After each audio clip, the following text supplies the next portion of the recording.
안녕하세요. 여러분이 즐겨 찾는 버거 체인이 수백만 달러어치 비트코인을 샀다는 소식 들으면 어떠세요? 좀 뜬금없다고 생각할 것 같아요. 그렇죠. 햄버거 파는 회사가 왜 갑자기 이런 결정을 내렸을까요? 이게 그냥 단순 투자일까요? 아니면 우리가 모르는 어떤 더 깊은 전략 같은 게 숨어 있는 걸까요? 아마 대부분은 기술 기업이나 금융회사가 아니라 너무나 친숙한 외식 브랜드 이야기라서 더 의아하게 생각하셨을 거예요. 맞아요. 요즘 기업들이 현금 가치 하락 막으려고 다른 자산에 눈 돌리는 건 어제 오늘 일은 아니지만 햄버거 가게가 비트코인을 골랐다는 건 분명히 좀 이례적이죠. 맞습니다. 그래서 오늘은 바로 그 이야기, 미국의 유명 버거 체인 스테이크 앤 쉐이크의 아주 독특한 재무 전략에 대해 한번 깊이 파고들어 보려고 합니다. 네, 흥미로운 주제입니다. 이들이 어떻게 비트코인 결제를 처음 도입했고 또 그 결과 어떤 변화를 겪었는지, 그리고 왜 단순한 결제 수단을 넘어서 기업의 전략적 자산으로까지 이걸 보유하게 됐는지, 그 전체 과정을 한번 꼼꼼하게 따라가 보겠습니다. 이게 과연 천재적인 한 수일지 아니면 좀 위험한 도박일지 같이 분석해보면 재밌겠네요. 그리고 이 사례가 다른 일반 소비재 기업들, 그러니까 여러분이 자주 가는 카페나 동네 가게들한테는 또 어떤 의미가 있는지도 함께 짚어보겠습니다. 맞아요. 이게 단순한 암호화폐 리스가 아니라 어쩌면 미래 비즈니스의 어떤 청사진이 될 수도 있는 거거든요. 좋습니다. 그럼 모든 것의 시작점부터 한번 살펴보죠. 스테이크 앤 쉐이크가 어느 날 갑자기 1,000만 달러를 들고 비트코인 시장에 뛰어든 건 아니라고 들었거든요. 네, 절대 아니죠. 모든 것에는 시작이 있었습니다. 그 시작이 뭐였나요? 이 모든 이야기의 시작은 한 8개월 전쯤으로 거슬러 올라가는데요. 스테이크 앤 쉐이크는 최근에 있었던 이 대규모 매수 발표보다 한참 전부터 네. 이미 미국을 포함해서 여러 국가 매장에서 비트코인으로 버거값을 걸지할 수 있게 시스템을 만들어 놨었어요. 먼저 결제부터 시작을 했군요. 그렇죠. 대담한 투자에 앞서서 아주 실용적인 테스트를 먼저 해본 셈이죠. 결제 수단으로 도입했다. 근데 여기서 바로 질문이 생겨요. 수수료를 줄이겠다는 목표는 알겠는데 가격 변동성이 이렇게 큰 자산을 결제 수단으로 쓰는 건 운영이 너무 복잡해지는 거 아닌가요? 아주 정확하고 중요한 지적이십니다. 직원 교육은 어떻게 하고 회계 처리는 또 어떻게 할지 골치 아픈 문제가 한두 가지가 아닐 것 같은데요. 바로 그 문제 때문에 스테이크 앤 쉐이크는 비트코인을 그냥 도입한 게 아니라 라이트닝 네트워크라는 특정 기술 위에서 도입을 했습니다. 라이트닝 네트워크. 네, 이 기술이 핵심입니다. 전통적인 비트코인 네트워크는 거래 한 건 처리하는데 10분 이상 걸리고 수수료도 비싸잖아요. 맞아요. 커피 한 잔 사기엔 좀 그렇죠. 네, 햄버거 하나 사 먹는 소액 결제에는 전혀 안 맞죠. 말씀하신 대로 운영에 재앙이 될 수도 있는 거예요. 라이트닝 네트워크, 저도 들어봤습니다. 비트코인의 그런 단점을 보완하려고 나온 일종의 고속도로 같은 기술이라고 알고 있는데요. 와, 훌륭한 비유입니다. 딱 맞아요. 라이트닝 네트워크는 거의 즉각적으로 그리고 수수료가 거의 0에 가깝게 결제를 처리하게 해주거든요. 거의 공짜로요? 네, 그러니까 고객은 커피 한 잔 값도 비트코인으로 불편 없이 낼 수 있고 매장에서는 복잡한 대기 시간이나 비싼 수수료 문제에서 완전히 자유로워지는 거죠. 그렇군요. 스테이크 앤 쉐이크가 노린 게 바로 이 지점입니다. 기존 신용카드 결제가 보통 가맹점한테 2~3% 정도 수수료를 받는데 그거랑 비교하면 이 비용 절감 효과가 엄청난 겁니다. 그렇군요. 단순히 우리도 요즘 유행하는 암호화폐 받는다 이런 마케팅이 아니었네요. 전혀 아니죠. 사업의 근간이 되는 비용 절감이라는 아주 현실적인 목표에서 출발했다는 거네요.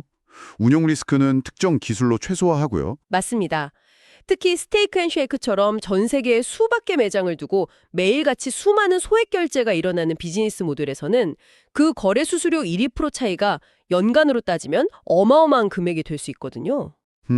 정말 그렇겠네요. 그런 재무적인 관점에서 봤을 때 굉장히 합리적이고 전략적인 선택이었던 거죠. 자, 그럼 그 전략의 결과는 어땠을까요? 이론은 완벽해 보이는데 실제로 고객들이 비트코인으로 햄버거를 사 먹던가요? 이게 제일 궁금하네요. 결과는 회사의 예상을 뛰어넘는 수준이었습니다. 오, 그래요? 네, 회사 공식 발표를 보면 비트코인 결제 옵션을 도입한 이후에 동일 매장 매출이 눈에 띄게 증가하는 효과가 나타났다고 합니다. 동일 매장 매출이요? 잠깐만요. 그건 기존 고객들이 돈을 더 썼거나 아니면 아예 새로운 고객에 많이 들어왔다는 뜻이잖아요. 바로 그겁니다. 결제 수단 하나 바꿨을 뿐인데 그게 가능했다고요? 네, 스테이크앤쉐이크의 분석에 따르면 비트코인 결제 옵션이 완전히 새로운 고객층, 특히 크립토 친화적인 젊은 고객들을 매장으로 끌어들이는 데 성공했다는 거예요. 아, 크립토족들을 끌어모았군요. 그렇죠. 이 사람들은 단순히 새로운 기술을 써보려는 호기심을 넘어서 비트코인을 지지하고 사용하는 기업에 대해서 뭐랄까 일종의 연대감이나 충성도를 보여요. 마치 특정 가치를 공유하는 브랜드 제품을 일부러 찾아 쓰는 것처럼요? 네, 딱 그런 심리인 거죠. 와, 흥미롭네요.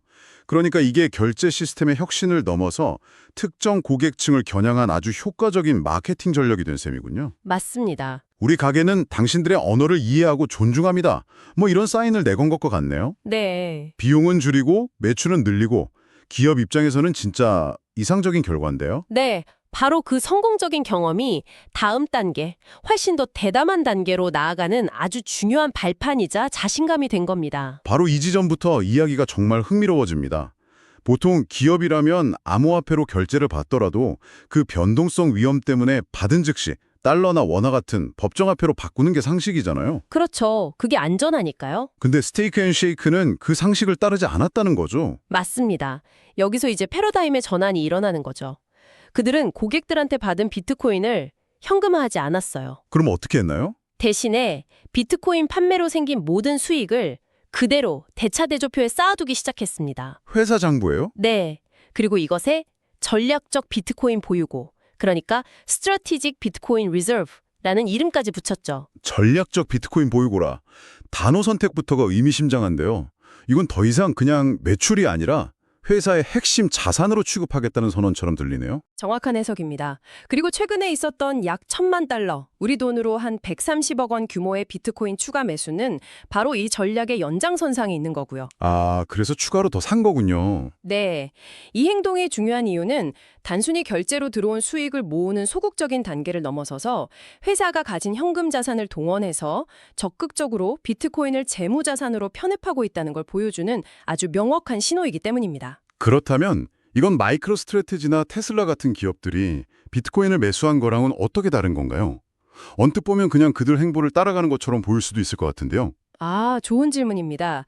겉보기엔 비슷하지만 근본적인 철학이 좀 다릅니다. 어떻게 다른가요? 마이크로 스트래티지 같은 기업들의 비트코인 매수는 기업의 주력 사업과는 무관한 순수한 재무적 투자 결정의 성격이 강해요. 아, 인플레이션 해지 수단으로. 그렇죠. 달러 대신 비트코인을 선택한 거죠. 하지만 스테이크앤쉐이크는 달라요. 이들은 비트코인을 자신들의 핵심 비즈니스, 즉 햄버거를 파는 행위와 직접 연결시켰습니다. 사업과 연결했다. 네, 결제 수수료를 낮추고 새로운 고객을 끌어들이고 나아가 고객에게 리와드를 주는 등 비즈니스 운영의 효율성을 높이고 성장을 촉진하는 도구로 활용한 끝에 그 결과물을 자산으로 쌓아 올린 겁니다. 아, 이제 확실히 이해가 되네요. 투자를 위한 투자가 아니라 사업을 더 잘하기 위한 도구로서 비트코인을 활용했다는 점에서 근본적인 차이가 있다는 말씀이시군요. 바로 그겁니다. 사업과 자산 전략이 아주 유기적으로 연결되어 있는 거죠. 와, 하지만 여기서 우리가 좀 냉정하게 봐야 할 지점도 있어요. 어떤 점이죠? 이 전략은 비트코인 가격이 안정적이거나 상승할 때만 유효한 일종의 강세장 전략이라는 점입니다. 아, 그렇죠. 가격이 떨어지면 맞습니다. 만약 비트코인 가격이 급락하면 이 선순환 구조는 곧바로 악순환으로 바뀔 수 있거든요. 매출로 받은 자산 가치가 떨어지고 재무제표는 나빠지고 고객에게 준 리워드의 매력도 떨어지겠죠. 듣고 보니 정말 양날의 검이네요. 네. 즉, 스테이크앤쉐이크는 자신들의 핵심 사업의 운명 일부를 비트코인이라는 변동성 높은 자산에 연동시키는 엄청난 리스크를 감수한 셈입니다. 성공하면 사업 성장과 자산 증식을 동시에 이루지만 실패하면 핵심 사업까지 흔들릴 수 있는 구조군요. 정확합니다. 그렇다면 이 구조를 좀 더 자세히 정리해 볼 필요가 있겠습니다. 제가 보기에 하나의 완벽한 선순환 구조가 만들어진 것 같은데요. 오, 어떻게 보셨는지 궁금하네요. 한번 정리해 볼게요. 첫째, 라이트닝 네트워크 기반의 비트코인 결제를 도입해서 거래 수수료를 획기적으로 줄인다. 네. 둘째, 이 새로운 결제 옵션이 새로운 고객을 유치하는 미끼가 돼서 결과적으로 동일 매장 매출을 늘린다. 그렇죠. 셋째, 그렇게 번 수익과 기존 현금 자산을 다시 비트코인에 재투자해서 전략적 보유고를 채운다. 그리고 넷째, 이렇게 쌓인 자산은 잠재적으로 미래 가치가 상승하면서 궁극적으로 회사의 재무 구조 자체를 더 튼튼하게 만든다. 이게 그들이 그리는 큰 그림 아닐까요? 네, 그 구조가 핵심입니다. 그런데 저는 그 네 번째 단계, 재무 구조 강화가 생각보다 더 복잡한 지점이라고 봐요. 아, 어떤 면에서요? 말씀하신 대로 자산 가치가 오르면 뭐 더할 나위 없어 좋겠지만 반대의 경우엔 기업의 안정성을 해치는 요인이 될 수도 있거든요. 어떻게 생각하세요? 단기 이익을 위해 장기 안정성을 담보로 잡은 건 아닐까요? 아, 날카로운 지적이시네요. 결국 이 전략의 성패는 비트코인의 장기적인 가치에 달려 있다는 말이군요. 맞습니다. 그런데 이 전략이 단순히 자산을 금고에 쌓아두는 것에서 끝나지 않는다는 점이 더 흥미롭습니다. 또 다른 단계가 있다고요? 네, 그들은 이미 다른 브랜드와 파트너십을 통해서 비트코인 리워드 프로그램을 운영하고 있어요. 이 전략을 고객 보상 체계로까지 확장하고 있는 거죠. 리워드 프로그램이요? 예를 들어 여러분이 스테이크 앤 쉐이크에서 햄버거를 사 먹으면 기존처럼 가치가 고정된 포인트를 주는 게 아니라 소액의 비트코인을 캐시백처럼 돌려받는 식이에요. 포인트 대신 비트코인을 준다. 이건 고객 경험을 완전히 바꾸는 시도 같은데요. 일반 포인트는 가치가 딱 정해져 있잖아요. 그렇죠. 1포인트는 1원. 근데 비트코인 리워드는 고객 지갑 안에서 가치가 계속 변동하잖아요. 이게 고객 충성도에 어떤 심리적 영향을 미칠까요? 바로 그 지점이 이 전략의 백미입니다. 백미요? 네, 고객 입장에서는 단순히 햄버거를 사 먹는 소비 행위가 소액이지만 미래 가치가 오를 수도 있는 자산을 쌓는 투자 행위로 바뀌게 되는 거예요. 아, 내가 받은 100원어치 비트코인이 다음 달에 120원이 될 수도 있고 80원이 될 수도 있는 거죠. 이런 가치 변동성이 오히려 고객이 브랜드를 계속 확인하고 관여하게 만드는 일종의 게임 같은 효과를 줍니다. 와, 이건 정말 강력한데요. 고객을 단순 소비자가 아니라 일종의 투자 파트너로 만드는 새로운 개념 같습니다. 맞아요. 예전에 항공사 마일리지가 혁신이었던 것처럼요. 고객 충성도를 높이는 데 엄청난 효과가 있겠어요. 그렇죠. 앞으로는 햄버거 먹을 때마다 약간 주주가 된 듯한 기분이 들 수도 있는 거죠. 결제 수단으로 시작해서 고객에게 보상을 주고 그렇게 쌓인 고객의 신뢰와 데이터를 바탕으로 기업의 핵심 자산으로까지 발전시키는 하나의 완전한 생태계를 만들고 있는 겁니다. 결제, 보상, 자산 보유, 이 세 가지가 톱니바퀴처럼 맞물려 돌아가는 구조네요. 네, 물론 아까 말했듯이 이 리워드 가치가 급락했을 때 고객이 느낄 실망감이라는 리스크도 동시에 안고 가는 전략이죠. 듣고 보니 정말 치밀하게 설계된 전략이네요. 그런데 문득 이런 질문이 듭니다. 왜 유독 기술 기업이 아닌 이 레스토랑 체인의 사례가 중요하다고 다들 이야기하는 걸까요? 이 사례가 중요한 이유는 딱 하나입니다. 뭔가요? 바로 우리 일상과 아주 밀접한 기술과는 거리가 멀어 보였던 소비재 기업도 암호화폐를 비즈니스의 핵심 요소로 성공적으로 통합할 수 있다는 강력한 증거를 보여줬기 때문이에요. 아, 하나의 성공 사례가 생긴 거군요. 그렇죠. 이게 기술이나 금융에 대한 전문 지식이 없는 다른 수많은 중견 기업이나 소매업체들한테 어쩌면 우리도 할 수 있겠다는 큰 영감과 구체적인 청사진을 제공하는 셈입니다. 그렇군요. 저기 햄버거 가게도 하는데 우리라고 못할 건 뭐야? 라는 생각을 하게 만든다는 거군요.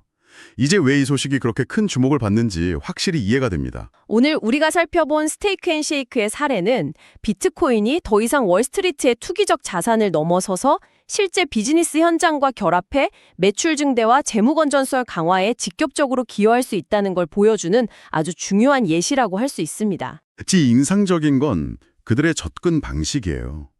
어느 날 갑자기 거액을 투자한 게 아니라 결제 옵션 도입이라는 작고 현실적인 단계에서 시작해서 네, 그게 중요하죠. 그 성과를 검증하고 그 성공을 바탕으로 전략적 자선 보유라는 더 큰 단계로 차근차근 나아갔다는 점. 리스크를 철저히 관리하면서 한 걸음씩 내디딘 느낌입니다. 네, 그 단계적인 접근법이 이 혁신을 가능하게 한 핵심 비결이라고 생각합니다. 먼저 비즈니스 문제를 해결하는 도구로 써보고 그 과정에서 자연스럽게 자산으로서의 가치를 체감하게 된 아주 이상적인 경로를 보여주었죠. 무작정 뛰어든 게 아니라 자신들의 사업에 어떻게 도움이 될지부터 실험해봤다는 거군요. 맞습니다. 이 모든 이야기는 우리에게 아주 중요한 질문 하나를 던지게 합니다.